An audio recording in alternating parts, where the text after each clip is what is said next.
So so with the Party of Two People, that song, there's a song on there called Save Yourself. Best song I think I've heard from an upcoming group so far. So yeah, the whole album's fire, but my favorite song, it's not even one of their, on Apple Music they'll put a dot by their most played. Save Yourself, deep record. I'm talking about they get real with the situations they're talking about. Like they talk about people in their lives and it. Oh, and another thing, I almost felt like Kendrick executive produced this damn album. It felt like a Kendrick-esque vibe to it. No, I gotta listen to this album. Just the way it rode. You know what I'm saying? Okay. And then it made me feel like, Kendrick definitely had some input. Or it felt like a Kendrick-esque type of situation. Yeah, like they're heavily influenced by that style. You know what I mean? But anyway, let's get this thing cracking. You know how we do it. Alrighty.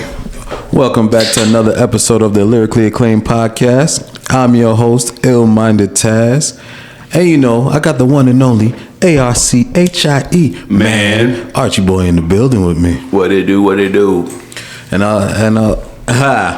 like always, like, share, subscribe. We appreciate all of y'all, all the lyricists for coming back. All the new followers. All the new followers too. Thanks for showing up. Yeah, so do what you do and we gonna do what we do. You feel me? And we know how this goes. Uncle D ain't gonna be here for this one, dealing with his things, but he'll always be back. And I'm gonna start adding this in the beginning, just from my personal, just to help me feel like y'all, certain people don't get their panties in a wad. Everything you hear on this podcast is our opinion. It's what we think about things. It's how we vibe with the things that we interact with when it comes down to music. Most of the stuff we're talking about when it comes down to music is because we're fans of music, and we're also hip hop artists. So we're talking from a creative standpoint. We're also talking from a fan standpoint, and anything else we choose to bring up. We're fans of anime. We're fans of cars. We're fans of gaming. So we're talking from a fan standpoint. And again, it is our opinion. So you don't like our opinions, you don't got to listen to them. It is what it is. Yeah. So at the end of the day, thank you for being here. And if you can stomach that, you can stomach hearing an opinion that ain't yours, then you are more than welcome to stay. Sure, right. Because, we got to start it off, Archie already had them boys had their panties in a bunch on that last one you did. You feel me?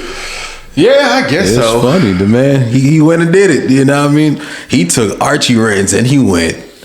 If Archie Rance was a 5, he went to like a 7, 8. You feel me? Yeah. I didn't stand up. That's when it's crazy. He didn't take it to a 10, but Yeah, so if you didn't catch last week's episode, and if you ain't seen the clips on TikTok, I pretty much get dragged. Which I'm gonna tell y'all right now, I don't care. You know what? There is nothing you can say to me unless you bring a book to me and you come with an olive branch or you come in a graceful heart to try to teach me and help me grow in my walk in life. I don't care about what you got to say about me. I promise you that.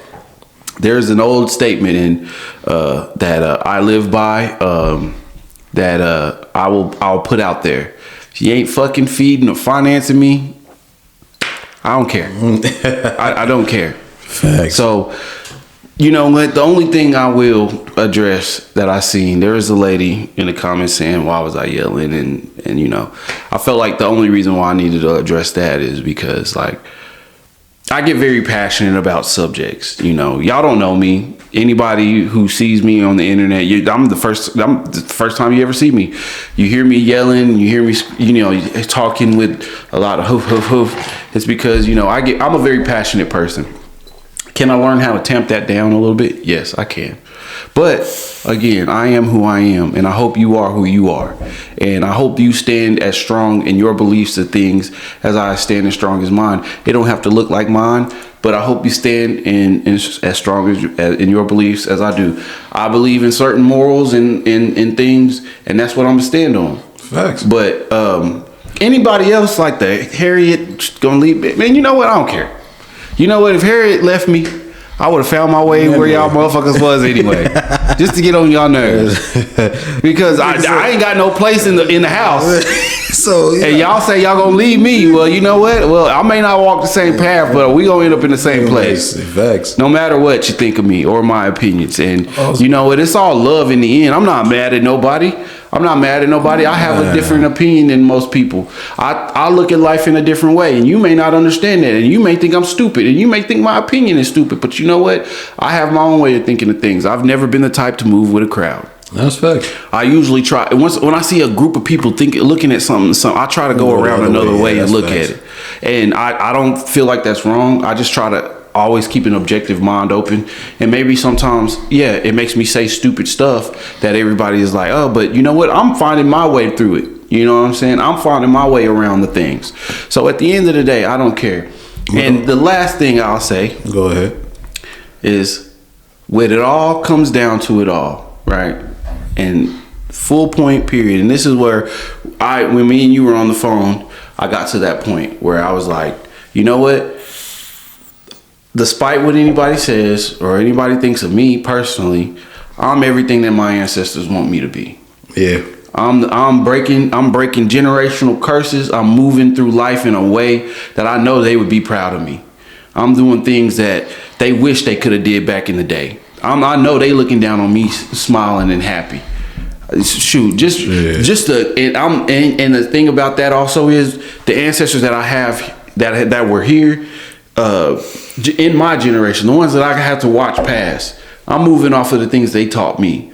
I'm listening to the elders in my family, and I'm moving the way they taught me. So I'm a part of mine. You know what I'm saying? I'm a part of my tribe. I just hope you're a part of yours, and you're doing the things that your people want you to do. At the end of the day, I'm just a dude talking on the internet. Take me as I come, love me as I am, or hate me for it all. I don't really care. So that's the only thing I'm gonna address, in which there ain't really much to address, because like I said, I really don't care. So The only thing I'll say about that is, watch the clips. Watch the episode. Go watch the episode. Watch the episode, because at the end of the day, I'd rather y'all judge us for the full episode versus just what y'all see on just a regular clip. But anyway, And I'll say this, and then we'll move on. I'll close with this. And we asked you to do that because, you know what? I didn't watch all of the Dante episode. I seen a few clips. My brother here is the one who actually did the assignment. He went and actually looked at it. I was still moving off of my own thing. So I can't ask y'all to do something if I won't do it. So from here on out, I will give y'all that one thing. You know what I'm saying? I won't just speak off of straight up emotion. I will actually do a little research when it comes down to topics like that. Because I like talking about stuff like that. I like getting my point and my opinion across, So anyway, moving forward. Yes, sir. But either way, how we start this? How your week been? How has everything been going, brother? Things been good. Been a busy week. Hell yeah. Been a busy week. Started the week off in the gym. 3 days in the gym at the beginning of the week. Shit, my leg's still sore. Yeah. Still sore. Leg day, baby. Leg day. Yeah, I slumped out for the rest, but with Halloween and running the kids back and forth, doing trunk or treats on Wednesday. Oh, what was that? Yeah, doing trunk or treats on Thursday. Doing Halloween Friday, and then today I had to take a trip to the north side of Texas for a little bit, and then all the way. It's just been a crazy week, but it's also been a blessed week. I'm alive. I'm standing on the right side of the ground, you know. So I'm keep moving forward. How about yourself, my brother? Nah, it's been good. I ain't gonna lie to you. Been productive, like you, been in the gym this whole week. Been trying to get my shit together. Like I said, I'm still feeling the effects of that shit. The leg day, real. This one been a good one. You feel me? Still feeling the sore from this, but besides that, everything's been good. If y'all don't know, like I'm in culinary school at the moment, so that's been going good. You feel me? Grades is I've been working at it. My grades looking good, 96%, 96. You know what I mean? So I'm doing my thing on that one. So Yeah, everything has been good, bro. Everything's been good. Just trying to navigate. You feel me? Like we always do. Just trying to navigate and make sure everything, the family good, making sure that we stay afloat, making sure everything is everything. Man, you know what? Today I was telling you I had my cheat day. And one thing that I realized is I could go without carbs. Because you know what? I never noticed it until I went on the keto diet or whatever. And I limited as much carbs as I had. I had a McGriddle today. First time I had McDonald's in a couple of weeks. Yeah. And then I ate some Mexican food at a restaurant there. And when I tell you the instant bloating I felt in my stomach, I was like, how in the hell was I eating a cheeseburger, coming home, eating a sandwich, and then whatever for you know what I'm saying? Like, how was I shoving all that in my body? And because I can barely stand it. Like, I feel so, like, just off of those 2 meals, I was like, I don't need to eat for the rest of the day. Yeah. And it's funny, like during this week, I went to, I've been good the whole week. Like, I've been eating light this whole week. And then after that, I decided, like, pretty much I think it was Thursday? Wednesday or Thursday, one of them days. Where the fact that I was like, all right, cool. I'm going to go get, like, noodles or whatever the case may be.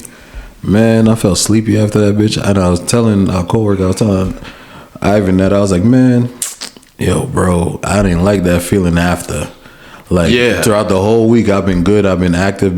Feel like I had more energy than anything else. And then the one day I ate that, and that was like really the only meal I ate for that day. And I was like, I felt tired. Yeah. I felt slumped. I felt like I didn't want to do nothing no more. Facts. It was like, nah. No, for real. After the McDonald's, bro, I just had to pretty much chug that energy drink on the road because I started instantly feeling like tired and sluggish. Yeah. I felt like I was intoxicated. You know what I'm saying? Yeah, I didn't like that feeling, bro. And it made me realize, like, I can go without it. Yeah, go without that shit. Yeah, like a small amount of carbs a day. Like, even when I get off, once I hit my goal weight and I get off for keto, I'll do a low carb, but I think I'm gonna stick without the carbs. Yeah, like, and you know, some carbs you just gonna get. You know, you got carbs in certain foods like beans and stuff like that. But when it come down to bread. Yeah, unless it's like some homemade type of shit, sourdough or something like that, I think I'm gonna leave American bread alone. It's gonna suck because, well, every now and again, you know, I'm gonna splurge. I'm gonna get a fast food, you know, or I'm gonna go sit down and get a nice burger. Maybe hit up Saltgrass, you know, or Roadhouse, get some rolls or whatever. But boy, I know for sure it's got to be the last meal of the day and right before I go to bed. Yeah, bro. That's what I said. I feel like that's the same thing for me. Like, I have to make it has to be at the end. And even that, like, for me personally, my appetite has been cut dramatically. Yeah. Big time, huh? I haven't been snacking like I used to. Like, even when it came down to food, like, I felt like in the morning, usually you could feel that hunger pain inside you. Like, damn, I felt like I haven't ate before. Like, last night I didn't eat a meal. Yeah. Now it feels like I get that slight, like, you could use something, but you don't need a lot. Like, you could use something. And then really and truly, it's been probably one meal, which is, I ain't gonna tell everybody to do that shit. But one meal, probably 1.5 meals for the day. Then I'll go do my workout at night for me. And then boom. Yeah. Like, my intermediate fasting starts at like 8 o'clock.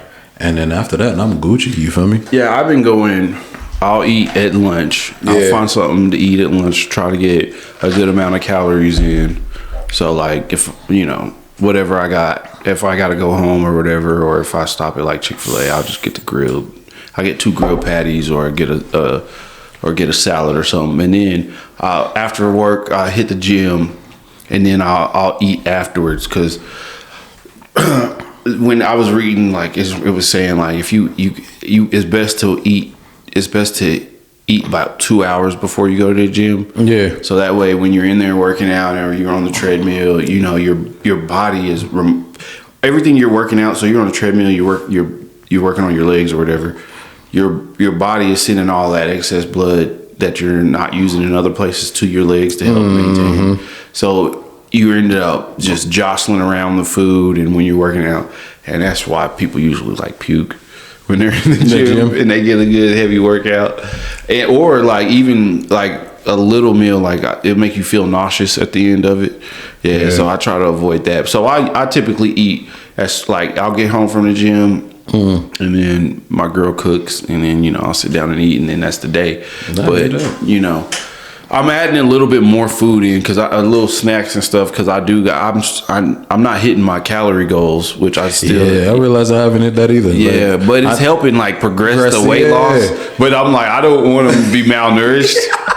So I gotta find more ways to do this that is not so. I feel like I just gotta add. I feel for me, I just gotta add more protein situations throughout the day, even if it's like peanuts or like little protein bars and stuff like that throughout the day, so that I can at least get somewhere. Because I ain't gonna lie, since doing this, and I'm proud of myself because usually, like I was explaining, like I'm proud. I usually, when I used to go to the gym, we used to depend on each other. So it's like, if you go into the gym, cool, I'm gonna go with James. Or the fact of the matter is, or if Uncle D going, I'll go with Uncle D. But after a while, it's like, when y'all don't go, it's like, nah, I ain't gonna go. You lock but now, once you start going by yourself and you start working out for yourself and you just lock in, it's like it's a different momentum. It's a different, how can I put it? It's different for you. Different motivation. There you go. It's a different motivation because now everything is dependent on you. You don't have to worry about if your boy is going or whoever's going there. You locking in. You know what workouts you want to do. You know what you're working out on, and there's nobody there to stop you but you. Yeah. So if you got to push through it, you just got to fucking push through it. You feel me? 100%. That's what's been working out for me. You know what I mean? Because I've been realizing like I've found my solace in going at night because there's not that much people there at night, except for like probably the beginning of the week, like Monday through say Wednesday. There's people there, and usually by Wednesday, Monday and Tuesday is usually where you see all them heavy hitters. They coming out, the umbrella guys coming out there and working out. By Wednesday, you see like they kind of slow down. There's not everybody there. Then by Thursday and Friday, it looked like that's all they took their breaks and they're like, we ain't coming out these 2 days. Yeah. So they're not there, but I like it because by that time, nobody's there. You get to work on every machine that you want to. If somebody's working on one, by the time you finish your workout, they're already done their workout, so you could go ahead and do it or whatever. So that's why I've been finding my solace in it at night, like anywhere between like 6:37ish. And then get out of there by 8, 9 o'clock. Do an hour and a half, 2 hours workout, and you good to go, bro. Yeah, I like hitting it like if I can get in there about 2:33. But if that's not possible, I like hitting around 4 o'clock, like 4:30ish, because most people they start showing up about 5, 6 o'clock. Yeah, and then they're in there for their hour and a half or whatever, and then but it start definitely on Mondays and Tuesdays. You can start seeing the people flow in. But yeah, I like going while the sun's still out. But if on like later in the week, I don't mind like hitting it at like 7, like right when the sun goes down, because like nobody, definitely the weekends. Nobody in the damn gym the weekend. That's usually everybody rest day. Yeah, I've gotten to the point where I start noticing the same people. I'm like, oh, we all hitting this bitch at the same time. Body goals, baby. That's a fact. So no, you go for it. I was about to say, let me ask you. When you're in the gym, what you locking into? What music are you listening to? What you locking in on? Bro, I've been listening to a lot. I have my own workout playlist, and it's a mix of rock and rap, and that's basically it. Just a bunch of like rock and rap music. But here lately, my favorite song is this song "Hercules" by it's that dude who made that one song. I don't know what happened to him. Hold on, let me so I don't butcher his name or nothing. Hercules. His name is Derez Deshawn. He made that one song Hardaway.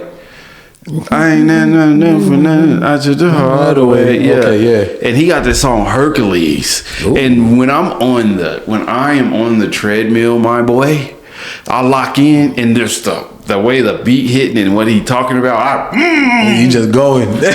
I'm talking about it motivates the hell out of me. But other than that, I just kind of put on like what Apple recommends me, and it's been recommended me a lot of like Joey Badass and stuff like that. So I be in there lifting to Joey and Kendrick and Cole, and like he'll throw in some Young Thug and stuff like that. But on my actual playlist, I got like Take 9, I got some Boosie on there, I got some 3 Days Grace. I got some Chevelle. That's in the pain. You know. That's, boy, when I'm on the bench, just in the pain. Like I'm suffocated. Boy, I be in there sounding like a gym bro, probably, you know. You standing in the mirror flexing.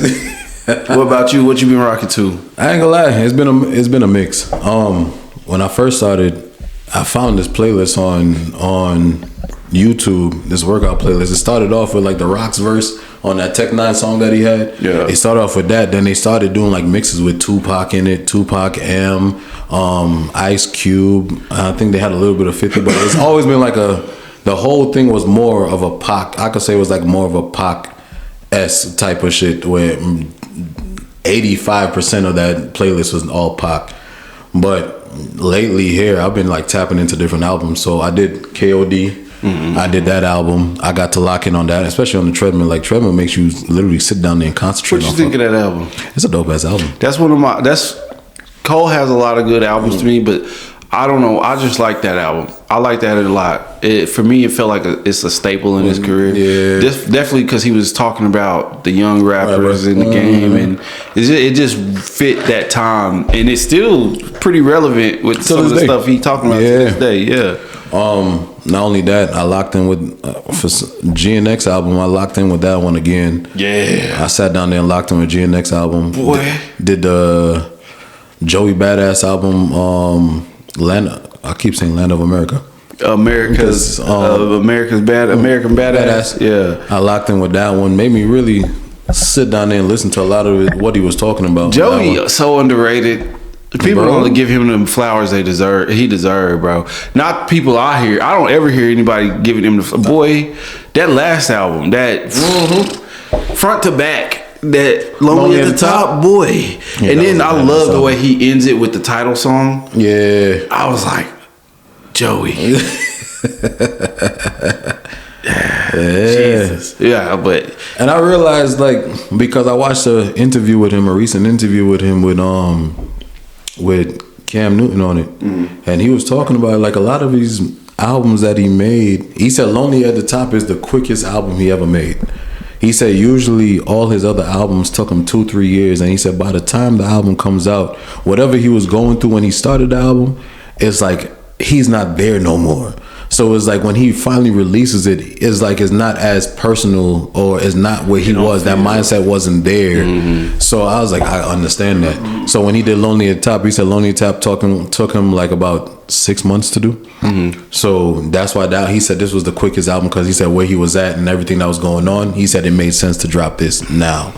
But I also locked into 2000, his 2000 album, which was like really...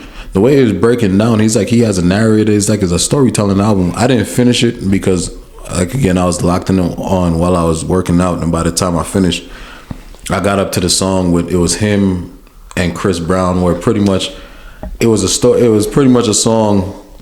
I ain't gonna mention it because I'm not good with titles off the dome. But it's pretty much he's explaining why this shorty keep coming back. Like it's like a dude called him and he's like, I know my shorty was with you. Is this Joey? I know she was with you. I just want to know what's going on. Da-da-da-da. So he's like, all right, let me tell you what happened. And then he goes into a spiel of why shorty keep coming back, and she know I was the baddest that she ever had, and she loved his dick and all that. Da-da-da-da. So that's why I landed off at. But 2000 was a dope. The way that was presented and how everything was going. It was a dope ass album. I remember listening to it when it first came out, but I had so much going on that definitely with work and stuff. I gotta go back and re-listen to it. You know, because like I said, I rediscovered Joey right before he just started popping out again, and I don't know if you remember when I was like Joey Badass. You know, I was listening to a lot of Joey. Like I had went back and listened to 1999 and all that, and I was just like, yeah, man, Joey, man. I just was like, man, I wish people gave Joey more flowers. and stuff, because man, that boy can flow, and he make me, man, I don't know, it makes me feel like, I don't know, Joey, when he rap, I feel like he's just a regular nigga. Like, you know what I'm saying? He don't feel like he's so far away like a Kendrick or a Drake. He feel like your homeboy you know down the street that tells stories good. You know what I'm saying? And that's what I fucks with. You know what I mean? That's what I fucks with, man. He give you that. I ain't gonna lie. He give you that laid back vibes. He just give you that. He's very chill. He's a very, like, as an individual. I don't know him personally, but it's like it just feels like he's just a very chill dude. It's crazy growing up in Brooklyn with a person who came from Brooklyn, which you are about the same age as. Yeah, I'm I think 2 years older than him. Yeah, which is crazy. Like, you know, damn, it's like Brooklyn that big, huh? Yeah, Brooklyn like the size of Midland. The crazy is based off of what I don't know where he went to school. There's people that probably do know him or know family of him or whatever the case may be. I believe one of my homeboys said they lived in the same building as each other growing up or whatever the case may be. But that's how big it is. Like, people could be there with you and you don't know. You feel me? Yeah, so boroughs are like their own towns. If from that perspective, right? Y'all got your own way of doing things, but y'all just don't have mayors. Yeah. Yeah. The boroughs, it's just, to me, it's like boroughs is like how y'all look at it as like counties out here. Got you. Because even though we do have our own counties, like Brooklyn is like known as Kings County and everything like that, but it's like boroughs is like pretty much what y'all consider out here like different counties of it, and it's pretty much five, and all of them is different. Like, the way you represent Brooklyn is going to be different how you represent Bronx, and pretty much culture wise, because like I said, when you think about Brooklyn, there's a lot of Caribbean culture in Brooklyn. So Brooklyn is where the Caribbean, a lot of it is Caribbean. Then you go, but also you do have the Italians and you do have the Jews in Brooklyn. Then you go to Queens. Queens do have Caribbean culture down there in Queens. I'm not really familiar what else is in Queens. I know Harlem, Manhattan is where you have a lot of white people. That's what a lot of the rich white people is. And then you got Harlem, Manhattan. I was gonna say, what happened? I grew up thinking Harlem was the black part of town. Harlem is black and Spanish. That in Manhattan? Yes, it's a part. So Harlem is its own borough, or is a part of Manhattan? No, it's Manhattan. Oh, okay. Harlem. Okay. See, look, I'm a Texas boy. So, yo, I've been to New York once. So when you break it down, Harlem, when you think of Harlem, is pretty much when you go further up into Manhattan, closer to the Bronx. Past, I'm not gonna do that to myself because I haven't been in New York for that long, and I'm not gonna do that. So. He a Texas boy too. Yeah, you know what I mean? But Harlem is a part of Manhattan. But you could tell Harlem, when it comes down to Harlem signified themselves, you feel me? And so a lot of that is more blacks and Hispanics is in Harlem. When you go to the Bronx, same thing. Bronx is more blacks and a lot more Hispanics you go into the Bronx. Okay. Staten Island, I'm not privy with Staten Island. I haven't really been in Staten Island that often. A lot of the times you hear, like, well, you know, Wu-Tang is from Staten Island, but also there's a lot of Italians and everything from Staten Island too. That's why they mafioso vibes when they rap and shit. So that's how that goes, you feel me? And that's pretty much what it is. Like, everybody have their own style and everybody have their own way of living over there. What I understand is, like, so Brooklyn is broken down into different sections, kind of. Right? So like Flatbush and all the boroughs. Like for us, Brooklyn would be Flatbush, Crown Heights, East New York, Brownsville. You have Bensonhurst, Bed-Stuy. You have Canarsie, East Flatbush. Let me see if I'm missing anything else, and I feel like I am. Sheepshead Bay. That's how we breaking it down. So it is like its own town. Like, you got your own little sides. Cause like when I be, it's wherever there's different like jurisdictions to where it goes to. Yeah. So like, when you cross over from like one spot into like, where are you? Well, what part are you from? You originally from Crown Heights, because that's where I grew up in Crown, but. Was more in Crown Heights, and then after that, pretty much grew up in Canarsie. Yeah. In Canarsie area. That's where I'm from. Okay. And like if you had to talk about Like, so what I'm getting, what's the difference? Like, how do you know you in one side or the other? Like, you know what I'm saying? Isn't it all like, cause like in Midland, like, yeah, we say the east side, the west side, the south side. Like, you know what I'm saying? You know, because you're on one direction, but like, it's, you know. That's a good. Like, when do you know, like, oh, I'm over in Canarsie? So I could see. Let me see how I could put this. See if you understand the math of it, then I could explain it better. He like, you put me on the goddamn spot, bruh. Golly. If you from New York, it's like pretty much when you start passing. Like I'ma explain it, and I could be wrong on the thing because sometimes they do have that beat. So this is still East Flatbush. This is still what's it called? I always like to say Canarsie really goes further. Like when you get to a certain school, like Tilden High School, when you get to Nazareth, that's going down Ralph Avenue towards the 70s. And even by the numbers, it's kind of weird because even by the numbers, you'll have 79th where I'm at, and then you cross over Ralph, it's 58. Oh, damn. So yeah. So there's all of that. So is I'm going like where Canarsie is pretty much once you pass Tilden High School.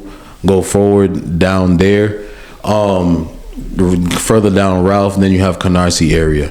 When you talk about Crown Heights is like, to me, is more in a sense of Empire Boulevard, going all the way up Utica Avenue till you hit Atlantic Avenue, from where the Atlantic Avenue train station bridges, then cross there, then you hit Bed-Stuy. Got you. So for me, trying to do it off the dome is kind of crazy because at the end of the day, like a lot of these just intersect a lot.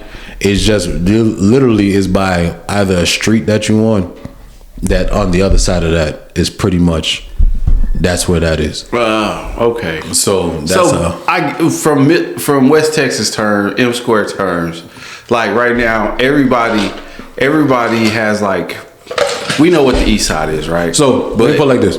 You see where Andrews Highway is? Yeah. So put it like this. If it was Andrews Highway would divide. Like if you go like, oh, this is Canarsie and this is East New York.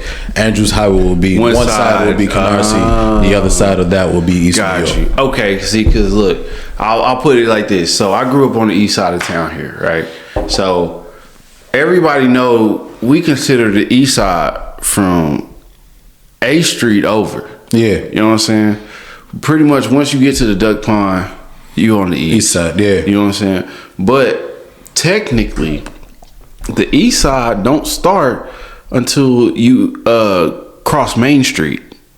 Like technically, so like and if you look at the numbers on the houses, you know what I'm saying? It'll say West 100 West, you know what I'm saying, and then you'll go across Main Street and it'll say 102 West East. You know what I'm saying? So like, but us here in Midland, we like, nah, you on the east side.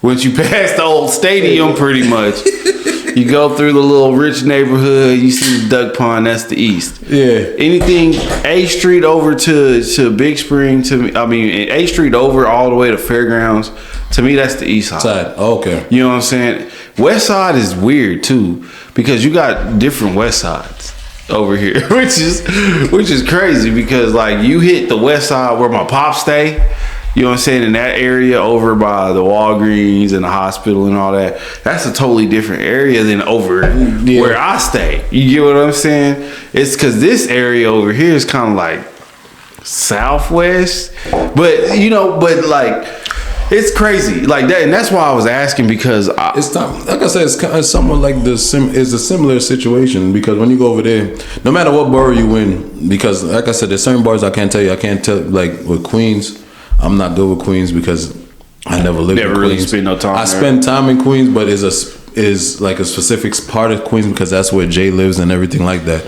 So you just know like that particular, like when it comes down to Jamaica Ave, Elmhurst, and I'm not even gonna go there, Springfield and all that type of shit. There's like different parts of that. When I think of the Queens, I think of The Nanny, that show.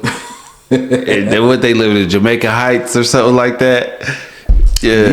Even The Nanny make it seem like, based off of how the Nanny look more like Manhattan than anything else. Yeah, I'm pretty sure that's probably exactly where they shot that shit. That's what it looked like. You know, that was my first time like, oh man, New York.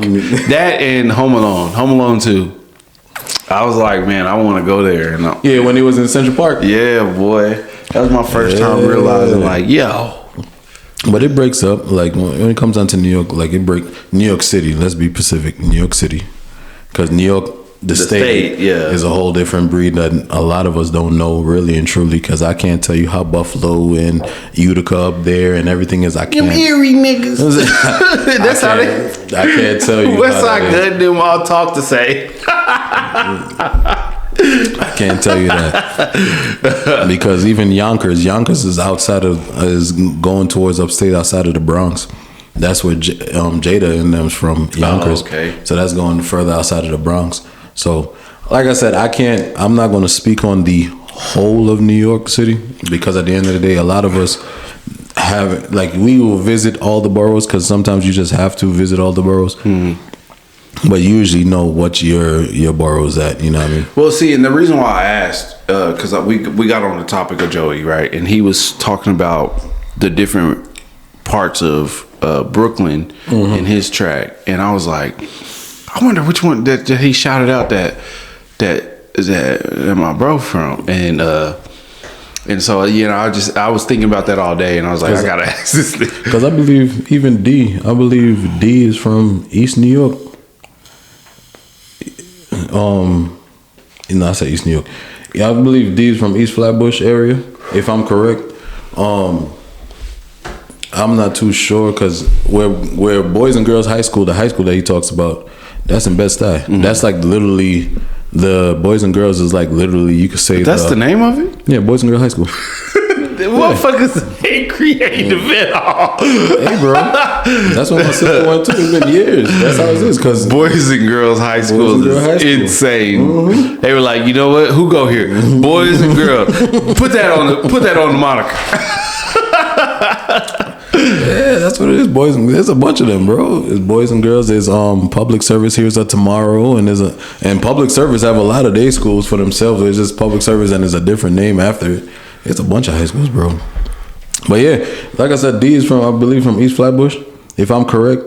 And then where Boys and Girls is like the Boys and Girls is more on Bed-Stuy side, but it's right there on the what you call it, the border of Bed-Stuy and Crown Heights. Mm-hmm. So yeah, man, that just trips me out. Like you from the like place, like you get what I'm saying. Like you grew up around all of it. Like, you know what I'm saying? The thing that created even this podcast. We are a child of a child of a child of a child of the original thing. You know what I'm saying? It always trips me out because I think about that so much. If there wasn't ever a New York, you know what I'm saying? If there wasn't ever a New York, there would never be a hip hop. You know what I'm saying? And it just trips me out. Like hip hop been around for as long as my parents been around. Yeah, 50 plus years. You know what I'm saying? And it trips me out, which I guess is a good segue to kind of go into this like Billboard shit. What do you think about that? Like with the Billboard, you know, everybody been kind of like talking about it a little bit.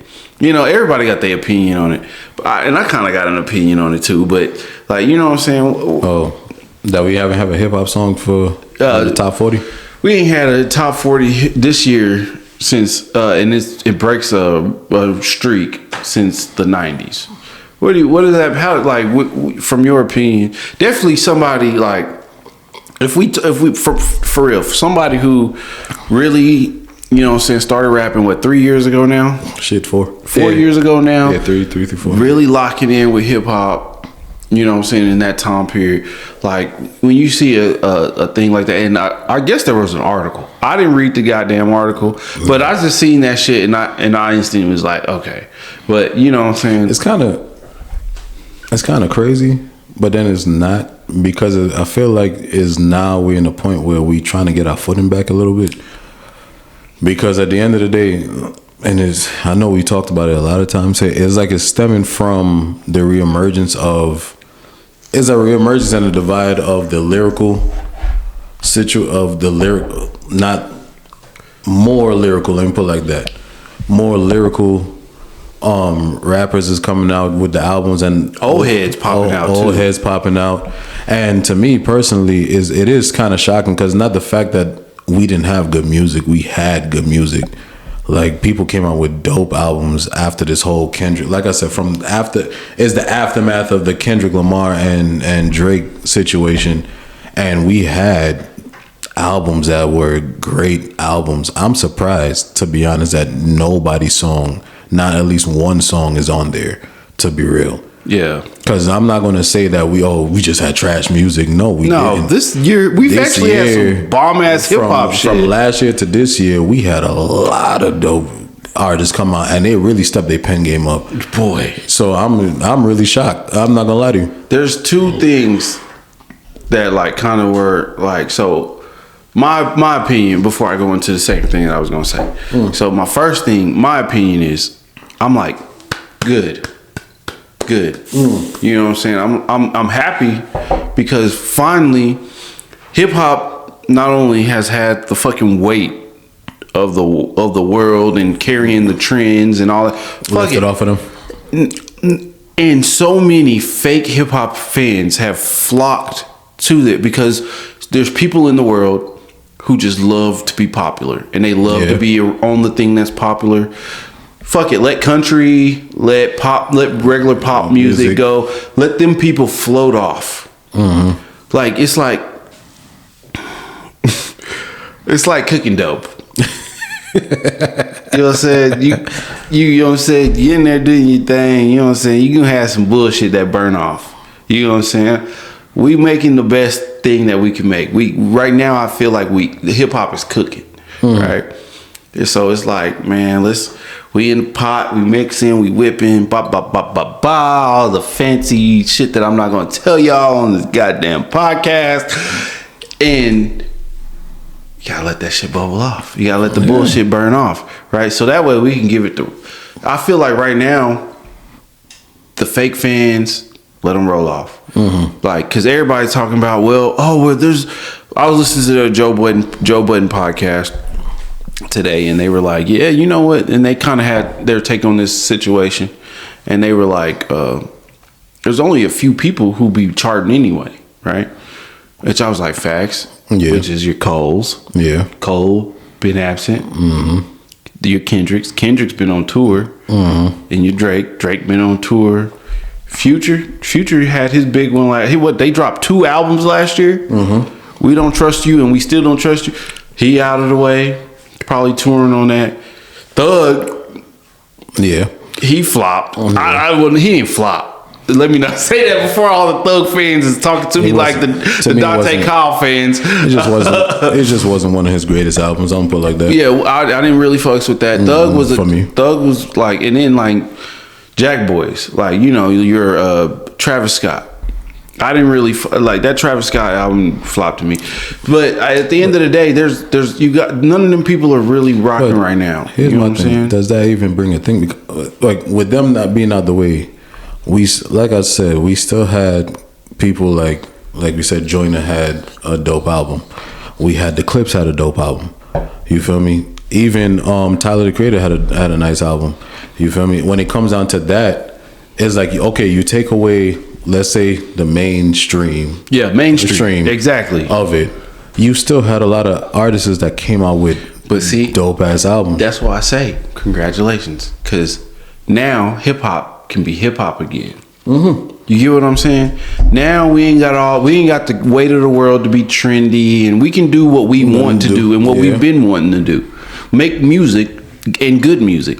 And I say we because we're artists, right? Yeah. We may not be popular, big, famous people, whatever, but we are hip hop artists too. And the weight of having to, you know, because even in the back of your head, we've all talked about it. Like, oh man, I wrote this song, I think it's good, but then you compare it to what you hear. We're always comparing ourselves, right? Yeah, that's true. You know, it's like, no, be an artist. Put your music out there, and I feel like right now is the breeding ground for what's to come next. Yeah. And I feel like the best thing that ever happened, and this might sound crazy, but the best thing that happened to hip hop is this Drake and Kendrick shit, because it shut a lot of motherfuckers down. because what Drake was doing for hip hop was he bouncing around, fucking with everybody, getting everybody hot. People you probably wouldn't even listen to. A lot of Drake fans out there probably wouldn't even listen to if Drake didn't touch that record. And he done put you on to that person, put you on to this person. They done made this style famous, this young buck famous, this and that. And then we went into the TikTok era, where TikTok artists was just blowing up and this and that.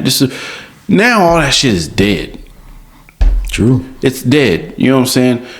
Because now you don't got Drake out here feeding random niggas that he feels like, oh yeah, like, man, let's make this. And I had an idea of this was kind of like happening whenever Four Bats came out. Yeah. Remember, Four Bats came out of nowhere. He had this certain style, but then like it was like, where'd that nigga go? You get what I'm saying? Yeah. But back to my original thought. Like, I feel like right now is the perfect breeding ground for what is actually hip hop. We've wiped the slate clean. The slate is clean now. It seems like the majors, the labels, the big labels or whatever, aren't really pushing hip hop like they usually do. Cause even Cardi's album, it just kind of like didn't seem like it was getting pushed as hard. You got all these albums that are dropping. Even though they were saying that Cardi's album did I think went platinum.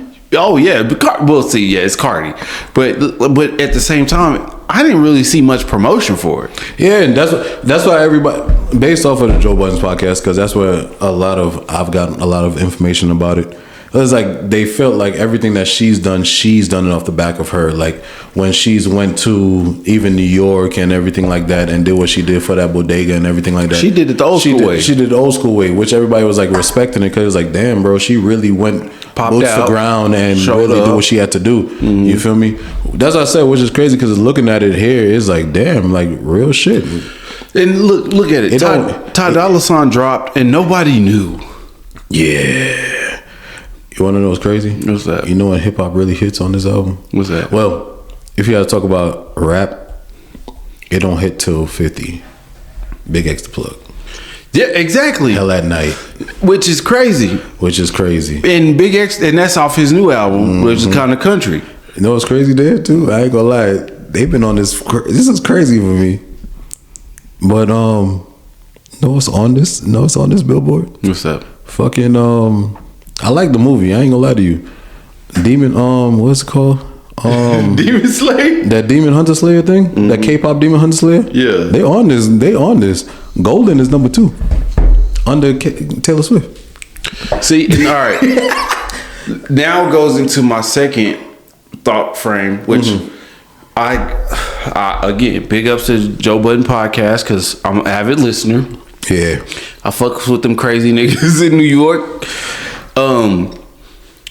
What they were saying is like understanding the business, right? If you understand the business and how Billboard works and you understand the way these record companies work, that is true.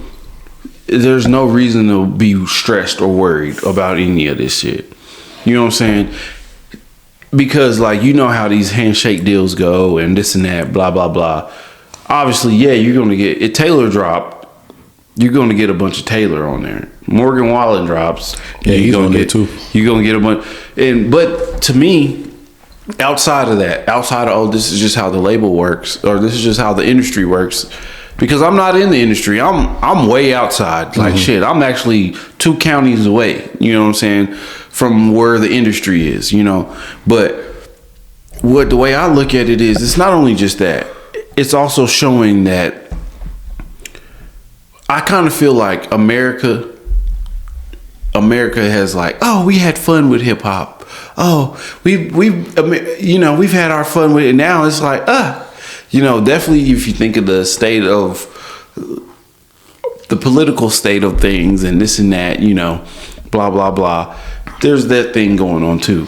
But at the end of the day, it's all good for us. Yeah. Because I feel like we get to go back to our roots. We get to go back to, we might actually hear some real fucking, not trying to fucking please everybody ass music, but the fans, real fans of hip hop.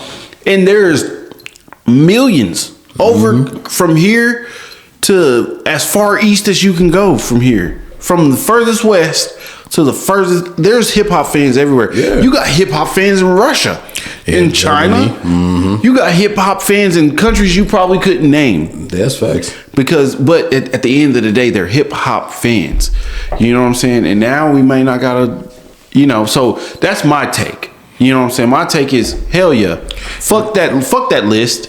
No, and facts. fuck all that shit. Let's get back to the underground. To me, I look at it as too. Is the fact of the matter is, it's something that Taylor said. At the end of the day, good, bad, and difference. If you're talking about me, I'm gonna always be there, and that's the truth. Mm-hmm. And it's the fact of if we're not in the conversation, I'm. That's why I say it's shocking, but not really shocking at the same time. Because if we're not in the conversation, then of course I could see why we're not there.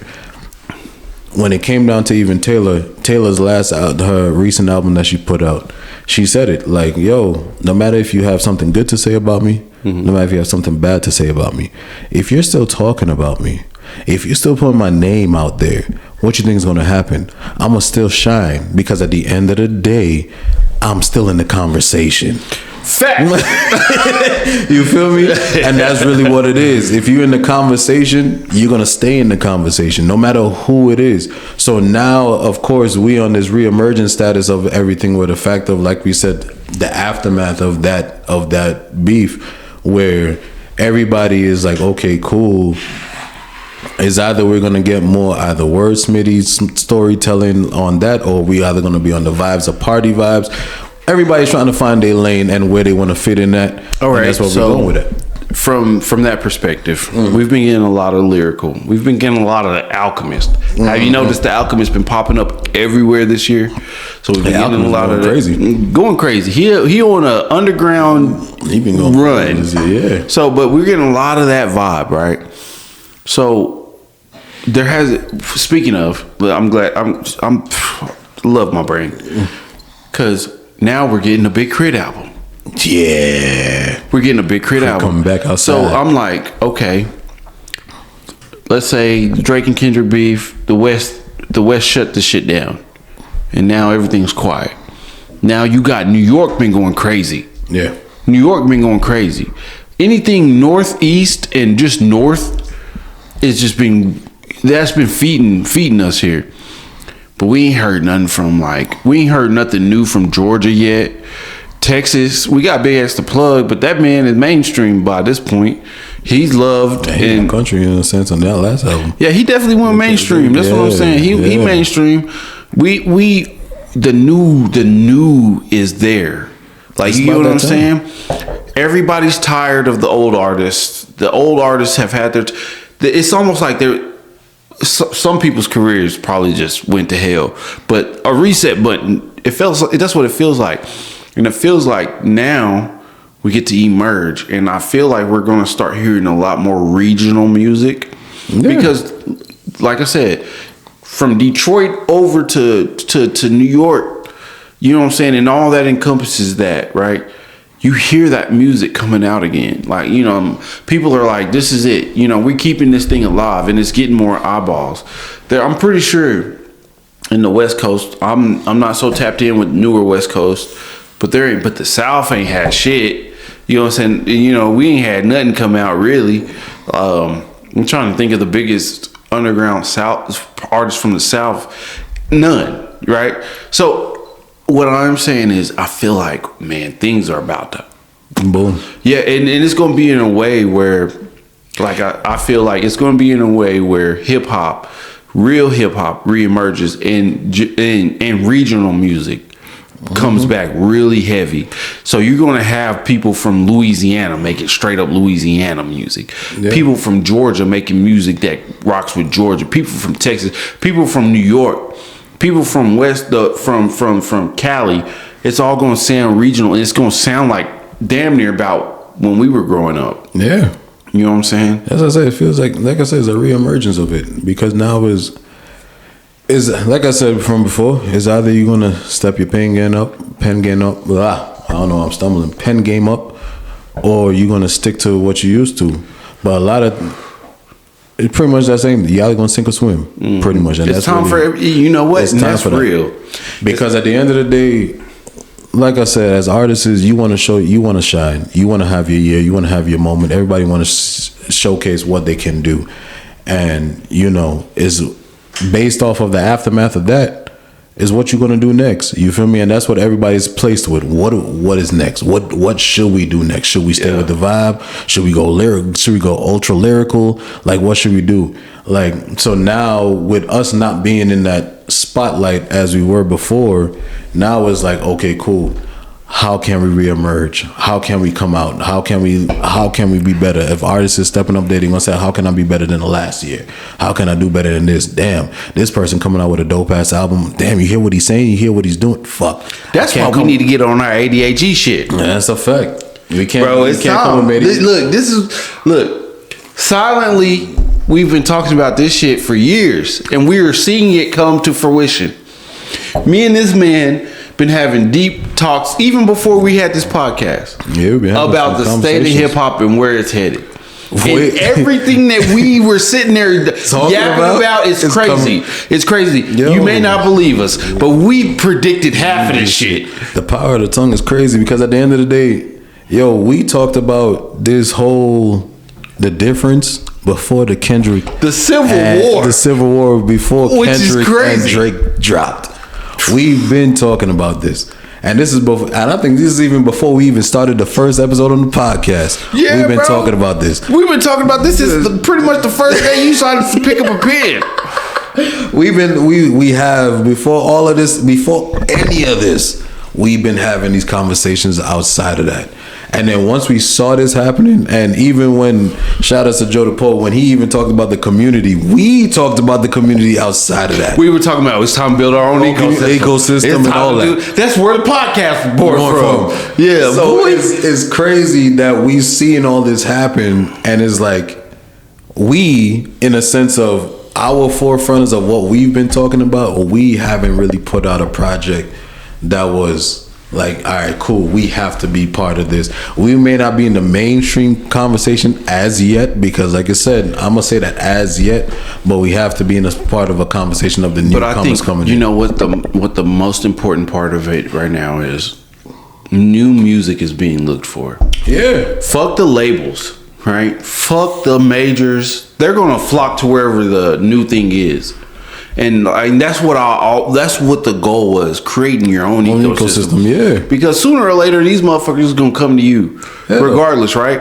But at the end of the day, creating your own ecosystem and being a part of people being talked about. Right now, people are looking for music. Yeah.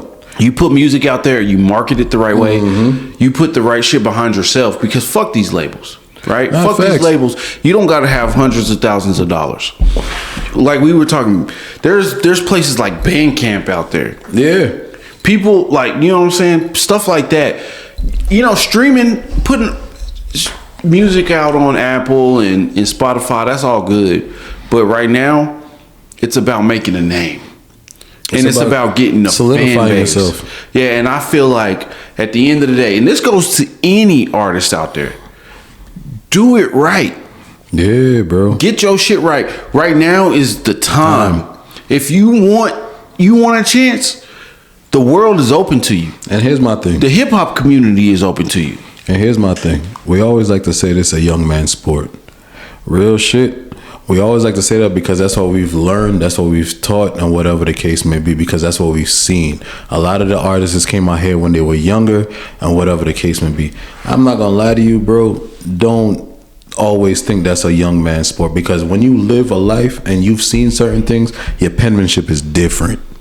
You start use your, from vocabulary wise and what you do and how you put words together and fit it as a puzzle, it's a different situation. So don't stop your dream, or don't stop your goal. Continue growing, and keep pushing yourself out there. Because at the end of the day, somebody's gonna listen to you.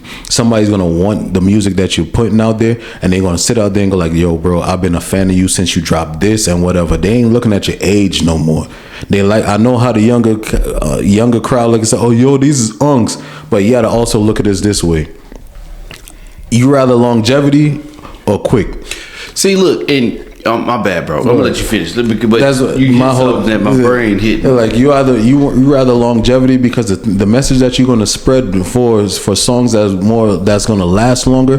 That's what you're looking for. You don't want to be out here sitting up here making a song that comes here today and then by tomorrow you're gone. You want to make songs that's gonna last the test of time. So at the end of the day, I always look at that comes with age. Wisdom come with age. So do what you gotta do. I understand a lot of y'all probably did started writing at 17 and probably at the ages us in y'all 30s. Continue, because you never know who's listening. And you don't have to be mainstream to get likes. You don't have to be mainstream to make it. Success don't have to be shown on screen all the time in the sense of you have to be a Cardi B or you have to be a Chris Brown or you have to be a J. Cole or a Kendrick. There's a lot of artists out here that literally speaking that is touring and is doing their thing that we don't even see on a regular, but they doing their thing. Like he said, he has the debut album of what's it called? The two that you just called? The group. Party of Two. Party of Two. There's a lot of people that probably don't know them. You feel me? Go fuck with it. Go fucks with it. But at the end of the day, continue doing it. You feel me? Like I said, La Russell is to me is like the blueprint of a lot of things. Yo, if you're gonna do this, do it right. Set up your own situation and continue growing and keep building and do it for yourself. Because nobody's gonna. How can I put it? Nobody's gonna do it better than how you're gonna do it. If you have a plan, map it out and go forward, bro. That's all I'm gonna say on that one because I feel like I'm stumbling and my mind is just going so many. No, you hit a lot of good points, bro. Because before I rudely interrupted, what I was gonna say is he's right. The age don't matter right now. You know what? These young bucks. They making the same music over and over again. Facts. No disrespect to you young bucks. Facts. But everybody can't be young boy. Yeah. Everybody can't be young boy. You know what I'm saying? I'm sitting and my brain goes straight to the Julio Fulio. Everybody ain't living that life. Facts. I'm sitting there watching that man's trial and I'm like, man, if he would have just locked in on music and focused on where he probably could be way bigger than he was. Yeah. You know what I'm saying? But everybody can't be young boy. Some of us gotta move around. So no disrespect to you young bucks. Y'all are in y'all's growth. Y'all are still growing. Y'all love the music. Y'all only writing about the stuff that y'all living and seeing and going through every day. There ain't nothing wrong with that. But hip hop has to be bigger than that. It has to be. And I was watching a podcast the other day. And it was this country artist, and she was saying, "You know what? I'm a writer. I like to write music, but the only way to write music is if I experience life. You got to be outside. You got to be doing things. And you know what? Most time, life comes with age, and most time, life comes with putting yourself in situations that you ain't accustomed to. Yeah, you know what I'm saying? Being outside, actually living." There's a lot of rappers out there sitting their ass on their couch right now that probably could be the next big thing. Facts. But you gave up. Don't give up on that. There's a lot of the new label execs that gave up. You know what I'm saying? Do not give up before the blessing. And there's a lot of people that don't make it to the finish line. That's a fact. But it's hard not to give up. But don't fight that urge in you to be a bitch. Yeah. Fight that urge in you to be a pussy and just keep going. And I'll say it like this, bro. To be honest, I understand it because we always talk about this. There's a lot of sacrifices to be made when you are making music or anything that you want to do within your goals. There's a lot of sacrifices. But at the end of the day, like he said, if you want to see the finish line, you have to make them sacrifices. You have to sit down there and lock in. What do you have to do? What is next? And do what you got to do to keep going forward. If you're sitting up here thinking that, oh, damn, this is going to cost me enough, just think about it later on. What happens if I just spend this $50? If I spend this $100 and I continue going forward, what that could have bring to you later on? when somebody discovers you, when somebody looks at you and go like, yo, I really fucks with what he did. When it comes down to paying a producer to produce your music, when the fact that like, yo, I understand he wants to charge me 100, 200 or whatever. You feel me? You know what? I should do that. Because at the end of the day, your blessings after that, you're going to sit out there and thank the Lord like, damn, you know what? That same $200 got me here to see what I'm at now. That same $200 got me to put that music out that you never thought would have never came out. You feel me? And like I said, I'm a testimony of that, because at the end of the day, yes, we sit down here and talk about it all the time. You feel me? That the fact of the matter is we're sitting on, to me, I would say we're sitting on a gold mine. You feel me? We are sitting on a gold mine of music where it's not about, thing is a lot of, I would say, conscious and relatable music that we have here now that we're like, damn, and we question that the same way. You feel me? So that's what I'm telling you from our experiences. The same way we have to make the sacrifices, I'm telling y'all the same thing too. Make them sacrifices. Do what you got to do for whatever goal it is. And it don't have to be music. It don't have to be music. It could be whatever you want to do in life.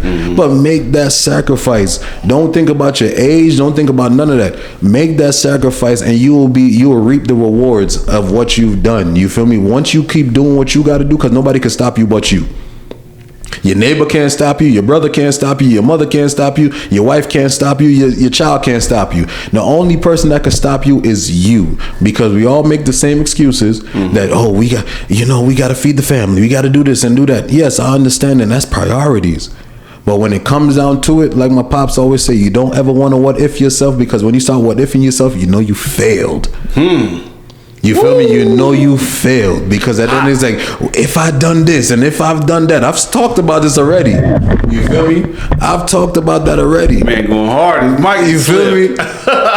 Yeah, this is an ill-minded Taz rant. Yeah, get in their ass. You feel me?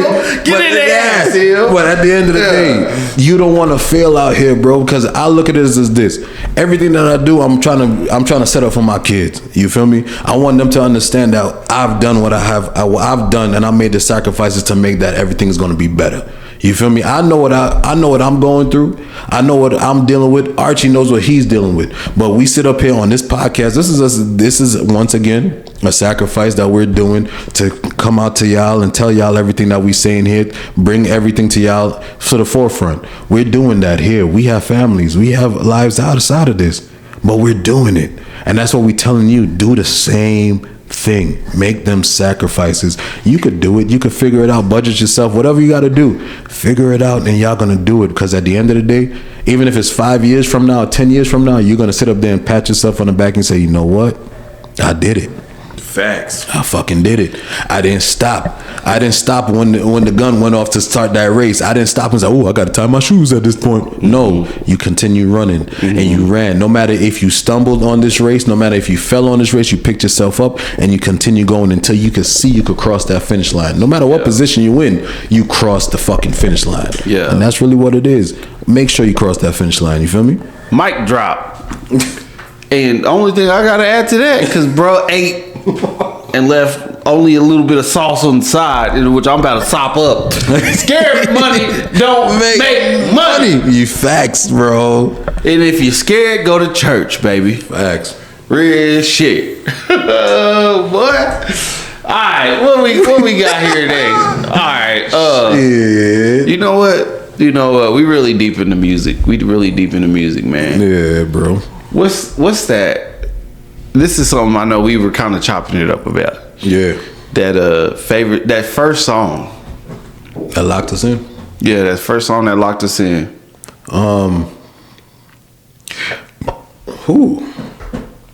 You see, for me, it's more of, because I listen to music. Music brings memories to me. Music brings, like, always time I listen to certain songs, it always brings back a feeling and a joy. The first song I can always say that brings back memories to me was Broken Wings by Mr. Mister. That song, every time I listen to the song, is always, because where my family's from Grenada, the island of Grenada in the Caribbean. Every time I listen to that song, it always brings me back on that plane ride and going there, because that's like the one song that always plays back in the day. And this is this is when planes didn't have the TV behind the chairs. This is when everybody had to watch one screen, and when you plug it in, they used to have like little radio stations on the side of your the the armrest. You had to plug your headphones in the armrest. Yeah. But Mr. was the first one. Broken Wings. Every time I think about it, Broken Wings always bring back memories of going to Grenada, and you already know it's always been that. And that's all I always realized, like when it came down to music always brings out, like, it could bring out good times, bad times, or whatever. But you always, anytime a certain song plays, you always remember that. Yeah. No, So facts. so that was mine. Y'all gonna trip out. But I was doing some real deep thinking about this. Because me and bro were talking about it on the phone. Yeah. And you know what I'm saying? We were like, we gotta talk about this on the pod.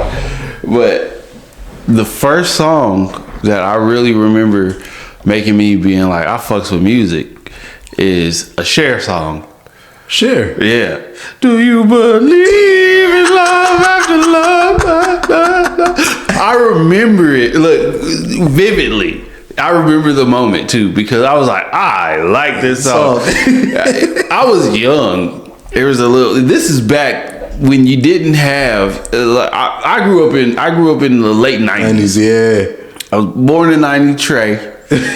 And like, this had to be late 90s, early 2000s. But back in the day, people used to have actual stereos. Yeah. Where the you radios could just listen to the radio. Yeah.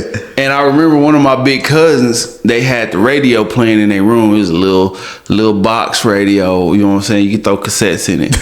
And I just remember going into their room and maybe just in a room. I might be misremembering whose room it was, but I remember the song. Yeah. And I remember being like, oh, I remember being young, like 5, 6, and being like, I fucks with this song. And like, not only the fact that, you know, I grew up around music. My grandpa sings, you know, my dad sings, my cousins rap. They rapped all my life. But I don't remember anything hooking me like that song did. So sure, yeah. And the reason why I think my music taste is the way that it is because it wasn't some shit like, oh, let me put you onto this ODB or it was a random moment where I heard Cher on the radio. And that's crazy. Sometimes it's never the song. It's never like really rap. Really, I ain't gonna say all of us, but it's never really rap. It's always another song that's either pop, country, EDM, rock that always put you onto music that go like, I fucks with this. I ain't gonna lie to you. To this day, when I hear that song come on, boy, yeah, I get I get out my body because I remember, man, just the vibe of the song. I think that's the first song wherever like I just heard music and it like did something to my brain. Yeah. And to this day, I hear that shit come on, and I know it's it has an antidote to it nowadays, right? Like people only play that at certain bars and this and that, you know. But at the end of the day, bro, I remember being like, this shit is tough. And I remember just laying on the bed listening to it. You know what I'm saying? Just sitting there like, this is a nice song. And from there, like, you know, I just love, like, music always interests me. I didn't care about a genre. Yeah. You know what I'm saying? Which I don't really think I understood what genres were back then. At that time, no. You know what I'm saying? I just wanted to hear music. Yeah. You see, for me, I ain't gonna lie. Growing up, I was more of a hype. Like, I used to like hype beats growing up, which is crazy because Broken Wings ain't a hype song. But that always just brings me back to going home, you know, going to Grenada. That's why I always love Broken Wings. Like, a lot of the songs, like, what was it? Like, I'm Blue. I'm Blue. Boy, don't get me started. That was my song. Boy, and that's my whole elementary right there. I'm Blue, boy. And what's it called? The one that Six Flags used to do. I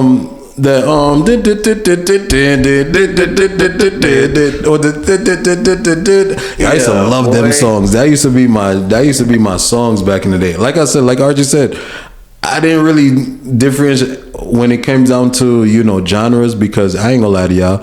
Like, for me, I grew up in a household where I listened to reggae and soca all the time. You feel me? I'm more reggae because of my pops. My pops listened to a lot of reggae. Then as I got older, I listened to more soca, which one of my favorite soca's is Unity and Peace by Steve Theodore, is a Grenadian artist. And that's in 2003. That really started my whole soca line when it came down to it. But Barris Hammond was one of the guys that my pops used to listen to when it came down to reggae, and so that's how I grew up on. But then when you hear my sisters and them used to listen to a lot of R&B, and then I wasn't really that whole this thing too slow, like I don't like this really truly, like I didn't fucks with it. But that's what I said when it came to I'm Blue and what was like the train riders come. I forgot how that lyrics was. It used to be that old. It used to be just a track. It used to be a track that old man on Six Flags used to dance to, and he go.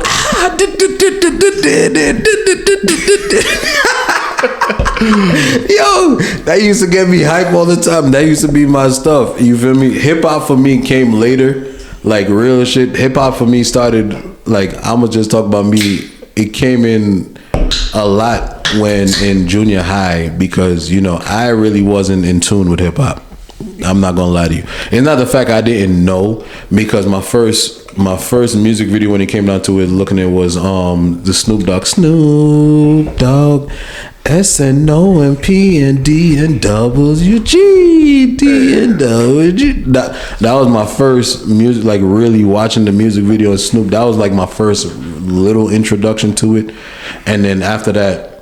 It came later on, and that was like early when I was in elementary, and then later on was more when I remember watching Soul Train, when Soul Train used to have their thing, and then I remember it was Chamillionaire, Paul Wall, and Slim Thug was on there. I can't remember the song that they was rapping on, but I remember saying that, but it was like more of a proving ground at that point. Like, yeah, I listen, until I bought my first Jeezy album. Like I always said, Jeezy was my first album I ever bought. You feel me? The Snowman album. And later on is when really tapping into like high school is when I really tapped into hip hop. You feel me? Is when I really tapped into like T.I., tapped in more with Jeezy, tapped into Gucci Mane. And at that time too, even M and all of them, like at that time, I'll even say it, like a lot of the times I wasn't even listening to lyrics. At the time, it's more if it catch a vibe for me, and that's where I was with it. It was more of the beat that pretty much signified like, okay, if I like the song or not, and then after that, like, okay, cool. I would think at first, like the first song that I've really remembered the lyrics was Lil Wayne when he was on Down with what was it, Jay Sean. Yeah, Lil Wayne, baby, are you down? Yeah, I remember that whole lyrics for Lil Wayne and all of that. You feel me? Now listen to his rock album years later or whatever.